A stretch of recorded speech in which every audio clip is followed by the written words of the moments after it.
Welcome to the video on linearity with respect to the correlation coefficient. So let's just talk about linearity a bit. So the Pearson's R, or just the R coefficient that we have been talking about in the other videos, the R coefficient is an index. It's an index of the linear. Underline this, the linear relationship between two variables. Now we've shown this, we've graphed it, we can show you what these look like. However, it's important to know that not all of your variables that you want to look at a relationship between are going to be linear. This is the importance, the extreme importance of plotting them on a scatter plot or a scattergram and looking at the pattern that exists, because it might not always be linear. It might be that there's no pattern, and that's fine, and we've graphed what that looks like. We've shown what a linear pattern looks like. So just by kind of way of review here, if we just go through some quick examples here, if we show no relationship, r equals 0, y, x, then we know we've got points kind of all over like this. Okay, something that's going to give us a horizontal line through it like this. R equals 0. Okay, let's quickly look at, just by way of review, y, x, something that may look like this.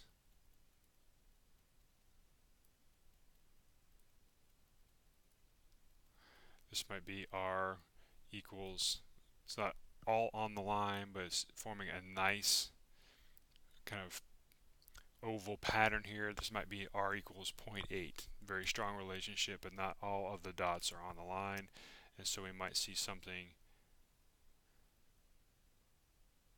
kind of like this. Okay, so these linear relationships are following kind of that slope formula, that point slope formula that we're familiar with, y equals mx plus b. Another way of writing this is just y equals a plus bx. And so that's this kind of relationship here. And this is what is kind of requisite for the R coefficient to be effective for us, but our data is not always going to follow this. Sometimes it's going to follow, this is also called a first degree polynomial, first degree equation over here. So first degree. But if we go to a second degree or quadratic, what would that look like? So you might have something that's very curvilinear. So let's look at an example here where you might have data that follows something that looks like this.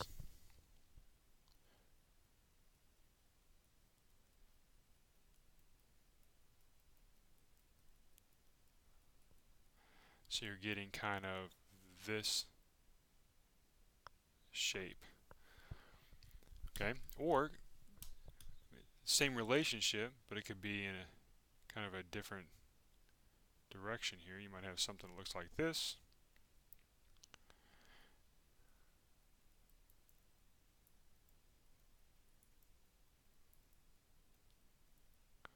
Again, you might have something that looks like that. So this is not linear now. This is now curvilinear.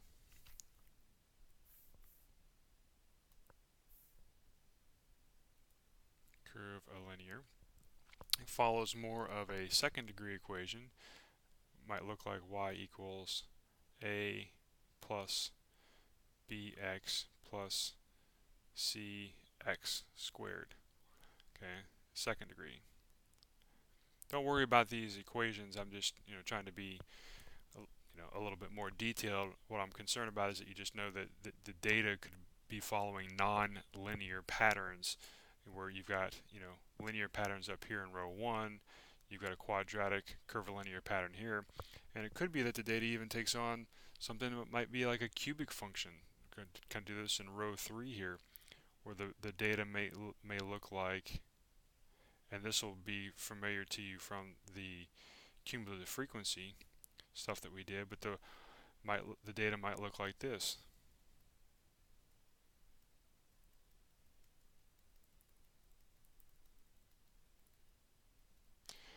where it increases and then levels off.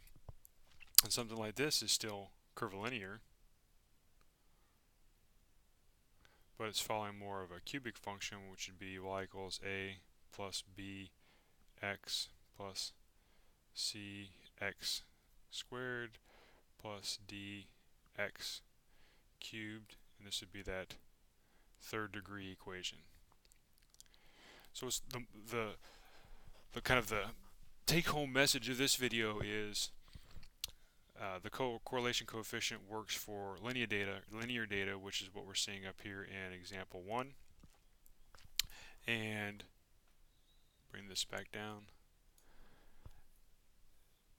And it's important for us to go back in and look at these scatter plots and these diagrams, or these scattergrams of our data, to make sure that the pattern is not becoming evident where it's curvilinear, which is what you're seeing either in a quadratic relationship in row 2 or a cubic relationship in row 3. Okay, that's it for this video. Thanks for watching.